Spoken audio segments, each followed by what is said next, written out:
Mummy झालं का? भूक लागली आहे. हा हा बघ, मी आज रविवार आहे ना, तर आज मी इडली डोसा बनवते. सगळी तयारी झालेली आहे. हे बघ, इडली टाकून ठेवलं त्याच्यात. एक फेरी झालेलीच आहे. तर हे स्टँड असं असतं, हे लावून घेते म्हणजे हलत नाही ते इडलीचं भांडं.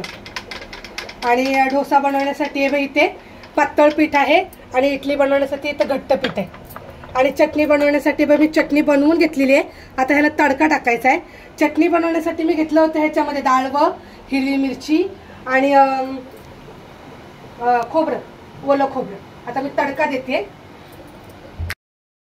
आता मी तेल गरम करायला ठेवलंय तडका टाकण्यासाठी. आणि जे आपण इडलीसाठी करून ठेवलं होतं ते बाई इडलीचं भांडं आता मी ठेवते. आणि तवा ठेवलाय तो डोशासाठी. तोपर्यंत डोसे तयार होतात तोपर्यंत आपली इडली ह्या साईडला तयार होईल. तडका टाकायचा आहे. चटणी अलीकडे घेते मी हे भाजी. आता आपण ह्याच्यामध्ये टाकायची राई.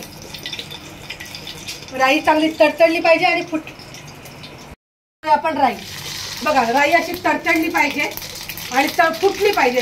जेव्हा राई फुटते ना तेव्हा खूप छान आणि मस्त टेस्ट येत असते. राई तडतडली फुटली की ह्याच्यामध्ये घालायचं आहे आपण कढीपत्ता. हा पण कढीपत्ता चांगला तडतडला पाहिजे. आता मी गॅस बंद करते. आता आपण ह्याच्यात हा तडका घालायचा आणि झाकण ठेवायचं. मग तो तडक्याचा जो वास आहे त्या चटणीमध्ये मस्त होणार. आता इथे डोसे बनवायला घ्यायचे आहे आपल्याला. अगोदरच ह्याच्यावर डोसे झालेले इथं. तर थोडं तेल टाकायचं असं आणि ह्याच्यावर थोडंसं पाणी शिंपडायचं. पाणी शिंपडल्यानंतर आपण ह्याच्यावर घालायचा आहे डोसा. आता आपण घरच्या घरी बनवतो तर असेच आपले डोसे इडली वडा होणार. ते मद्रासी अन्नासारखे थोडी आपले इडली डोसे वडे होणार आहेत. राशनचे तांदूळ भिजत घातले होते, त्याच्यामध्ये उडदाची डाळ आणि हे सगळं टाकून आपण मस्त बनवलेलं आहे. गॅस फास्ट करून आता एका साईडने मस्त भाजून घेऊ. आता बघा, हे एका साईडने मस्त सुटसुटीत झालेलं आहे. आपण पलटी करूया. बघा किती मस्त खरपूस भाजून निघालेलं आहे. असे आपले हे डोसे बनतात. आता त्या बाजूच्या साईडने पण आपण मस्त भाजून घेऊया. तोपर्यंत इथं जी मी चटणी झाकून ठेवली होती ह्याच्यामध्ये घालायचं आहे आपल्याला चवीनुसार मीठ. मीठ घालून मी मिक्स करून घेते. हे सगळं व्यवस्थित मिक्स करून घ्यायचं. हे झाली बघा चटणी तयार. सांबार पण केलेला आहे आणि मेंदू वडे पण केलेले आहेत. मस्त चटणी तयार झालेली आहे. आणि डोसा तो भाजून झालेला आहे, तो आपण काढून घेऊया. असा हा आपला डोसा तयार झालेला आहे. परत मी आता एक दुसरा डोसा तुम्हाला दाखवते. तिकडे ते इडलीचं भांडं चालूच आहे. एक साईडला इडली, एक साईडला डोसे. मस्त असं खूप दिवसानंतर मी बनवायला घेतलेले आहेत इडली डोसे. कोणाला वेळच भेटत नाही. आज म्हटलं चला बनवूया.